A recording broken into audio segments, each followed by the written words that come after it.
Good afternoon students. আজকে দশম শ্রেণীর জ্ঞানচক্ষু গল্প নিয়ে প্রশ্নোত্তর পর্ব আলোচনা করব। দেখো, আশাপূর্ণা দেবীর জ্ঞানচক্ষু গল্প দশম শ্রেণীর সাহিত্য সঞ্চয়নের পাঠ্য বিষয়। এছাড়াও স্কুল সার্ভিস কমিশন যারা দেবে তাদের জন্য কিন্তু ইম্পর্ট্যান্ট। তো সেই জন্য জ্ঞানচক্ষু আমি এর আগে দুটো ক্লাস নিয়েছি। জ্ঞানচক্ষুর দুটো পর্বে দুটো ক্লাস আমি নিয়েছি, গল্পের ক্লাস বুঝিয়ে দিয়েছি, সেখানে প্রশ্ন আলোচনাও করেছি। এবার যে শর্ট প্রশ্নগুলো আসতে পারে বা এমসিকিউয়ে যে প্রশ্নগুলো আসতে পারে সেই প্রশ্নোত্তর পর্ব আমি আজকে আলোচনা করব। আমার কাছে পড়তে চাইলে তোমরা অবশ্যই যোগাযোগ করো 9804753270। দেখো, যোগাযোগ নম্বর দেওয়া আছে, তোমরা যোগাযোগ নম্বরটা দেখে নাও। তোমরা পড়তে ইচ্ছুক থাকলে তোমরা অবশ্যই এই নাম্বারে ফোন করে যোগাযোগ করো, আমি ডিটেলসে তোমাদেরকে বলে দেব। যদি দশম শ্রেণীর স্টুডেন্টরা পড়তে চাও অবশ্যই যোগাযোগ করে নিও। স্কুল সার্ভিস কমিশনের জন্য যদি পড়তে চাও তাহলেও যোগাযোগ করে নিও। আর পিএসসি পড়তে চাইলেও অবশ্যই এই নাম্বারে যোগাযোগ করে নিও। আজকে চলে আসছি প্রশ্নোত্তর পর্বে। দেখো, 1 নম্বর প্রশ্ন, কথাটা শুনে তপনের চোখ কী হয়ে গেল? কথাটা শুনে তপনের চোখ কী হয়ে গেল? উত্তর, মার্বেল। 2, তপনের নতুন মেসোমশাই কে ছিলেন? তপনের নতুন মেসোমশাই কে ছিলেন? উত্তর, একজন লেখক। 3, কোন বিষয়ে সন্দেহ ছিল তপনের? কোন বিষয়ে সন্দেহ ছিল তপনের? উত্তর, লেখকরা তপনের বাবা, ছোট মামা বা মেজ কাকুর মতো মানুষ, এই বিষয়ে সন্দেহ ছিল তপনের। এটা কিন্তু 1 নম্বরের শর্ট প্রশ্নে দশম শ্রেণীর ছাত্রছাত্রীদের উদ্দেশ্যে বলছি, 1 নম্বরের শর্ট প্রশ্নে আসবে। 4 নম্বর প্রশ্ন, কাকে দেখে তপনের জ্ঞানচক্ষু খুলে গেল? উত্তর, নতুন মেসোকে দেখে। 5, তপনের মেসো কদিন এসে কোথায় রয়েছেন? উত্তর, শ্বশুর বাড়িতে। তপনের মেসো কদিন এসে কোথায় রয়েছেন? উত্তর, শ্বশুর বাড়িতে। চলে যাচ্ছি পরের প্রশ্নে, মেসোমশাইয়ের পেশা কী ছিল? মেসোমশাইয়ের পেশা কী ছিল? উত্তর, কলেজের প্রফেসর। চলে আসছি পরের প্রশ্নে, রত্নের মূল্য জহুরির কাছেই। রত্নের মূল্য জহুরির কাছেই। রত্ন আর জহুরি কে? উত্তর, রত্ন হলো তপন আর জহুরি হলো ছোট মেসো। 8 নম্বর প্রশ্ন, তোমার গল্প দিব্যি হয়েছে। তোমার গল্প দিব্যি হয়েছে উক্তিটি কার? উত্তর, তপনের ছোট মেসোর। পরের প্রশ্ন, তপনের গল্প কোন পত্রিকায় ছাপানোর কথা বলা হয়েছিল? উত্তর, সন্ধ্যা তারা পত্রিকা। পরের প্রশ্ন, তপন কোন বিষয়ের ওপর গল্প লিখেছিল? তপন কোন বিষয়ের ওপর গল্প লিখেছিল? উত্তর, ভর্তি হওয়ার দিনের অভিজ্ঞতা আর অনুভূতির বিষয়ের ওপর। চলে আসছি পরের প্রশ্নে, বিয়েবাড়িতে তপন কী নিয়ে গিয়েছিল? বিয়েবাড়িতে তপন কী নিয়ে গিয়েছিল? উত্তর, হোম টাস্কের খাতা। আচ্ছা, একটু কারেকশন করার আছে। দেখো, বিয়েবাড়ি হবে না, এটা মামার বাড়িতে হবে। হ্যাঁ, মামার বাড়িতে। অলরেডি কিন্তু তপনের ছোট মাসি আর ছোট মেসোর কিন্তু বিয়ে হয়ে গেছে, তো এটা মামার বাড়ি হবে। মামার বাড়িতে তপন কী নিয়ে গিয়েছিল?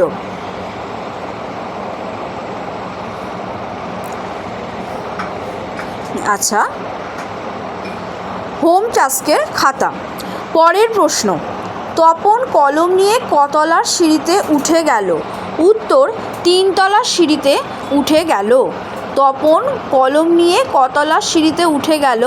3 তলার সিঁড়িতে উঠে গেল। তপনের কি নাম হয়েছে? উত্তর, কবি, সাহিত্যিক, কথা শিল্পী। কবি, সাহিত্যিক, কথা শিল্পী। পরের প্রশ্ন, তপন আরও কয়টি গল্প লেখে? তপন আরও কয়টি গল্প লেখে? উত্তর 2-3টি। পরের প্রশ্ন, যেন নেশায় পেয়েছে। যেন নেশায় পেয়েছে, কিসের নেশায় পেয়েছে?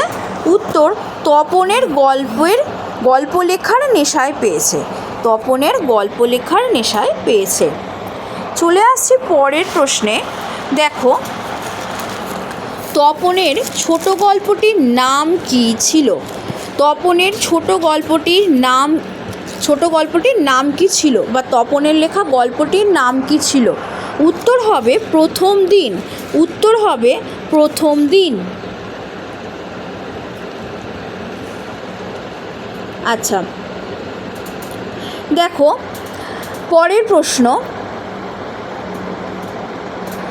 প্রশ্ন বলছে, সূচিপত্রে তপনের কি নাম লেখা আছে? সূচিপত্রে তপনের কি নাম লেখা আছে? উত্তর হবে শ্রী তপন কুমার রায়। শ্রী তপন কুমার রায়। আচ্ছা, তারপরের প্রশ্ন, সারা বাড়িতে শোরগোল পড়ে গেল কেন? সারা বাড়িতে শোরগোল পড়ে গেল কেন? উত্তর তপনের লেখা গল্প পত্রিকায় ছাপার কারণে।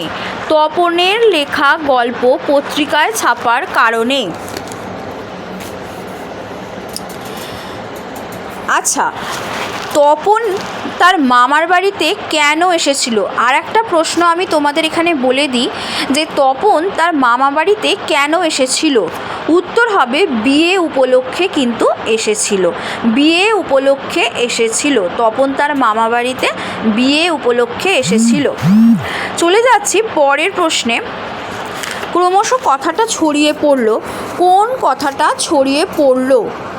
উত্তর তপনের লেখা ছোট গল্পটি কারেকশানের কথা ছড়িয়ে পড়ল। তপনের লেখা ছোট গল্পটি ছোট মেশো কারেকশান করে দিয়েছিল, সেই কারেকশানের কথা ছড়িয়ে পড়ল। 1 নম্বরের শর্ট প্রশ্ন। চলে যাচ্ছি পরের প্রশ্নে। তা ওরকম একটি লেখক মেশো থাকা মন্দ নয়। তা ওরকম একটি লেখক মেশো থাকা মন্দ নয়। উক্তিটি কার? উক্তিটি হলো মেজ কাকুর। চলে যাচ্ছি পরের প্রশ্নে। তপনের বাড়িতে ছোট মাসি কী খেয়েছিল? তপনের বাড়িতে ছোট মাসি কী খেয়েছিল?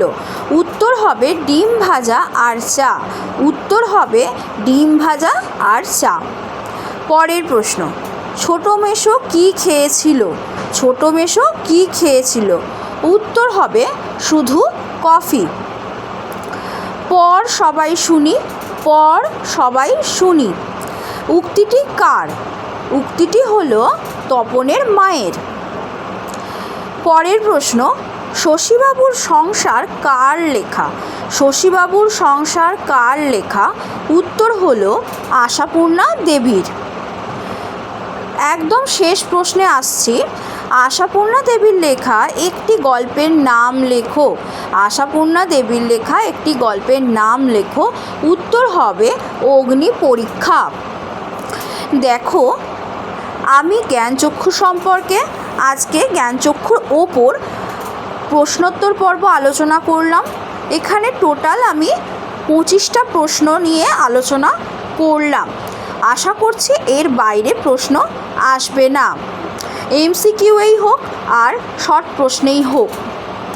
আচ্ছা, এবার যদি তোমরা পড়তে ইচ্ছুক থাকো, অনলাইন পিডিএফ যদি নোটস পেতে চাও, তাহলে অবশ্যই তোমরা আমার সঙ্গে যোগাযোগ করো। আমার যোগাযোগ নাম্বার আমি আরেকবার বলে দিচ্ছি, 988047532770। এই নাম্বারে কন্ট্যাক্ট করো।